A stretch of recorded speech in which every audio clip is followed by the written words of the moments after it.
Welcome to the Global Pulse, a short video series where our experts break down a trending topic in international business and why it matters to you. The first round of Brazilian elections had some surprising results. President Jair Bolsonaro and the candidates for Senate and Congress from his party had much better results than predicted. So, while there will be a second round for the presidential elections between Bolsonaro, that got around 43% of the votes, and former President Lula, that got slightly less than 49% of the votes, the situation now has changed. While former President Lula is still expected to win,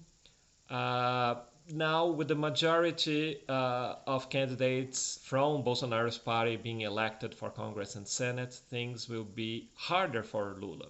So the markets have reacted positively to this result because they expected Lula to come more to the center. Lula coming from a more a left party, workers' party, so they expect Lula to come more to the center between now and the second round, so that he will have to negotiate with parties that represent more the center.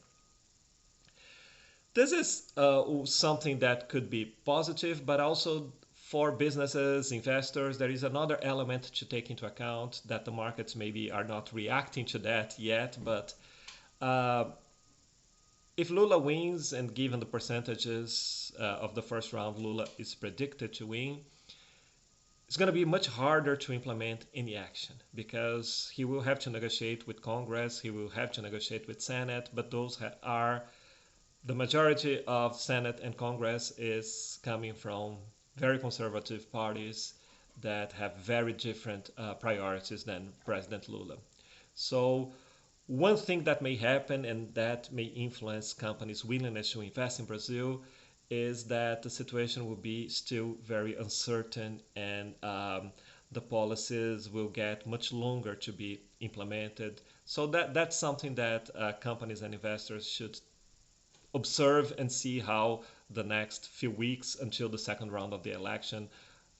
how the two candidates move, but still there is this long-term uncertainty on the ability of Lula, if elected, to implement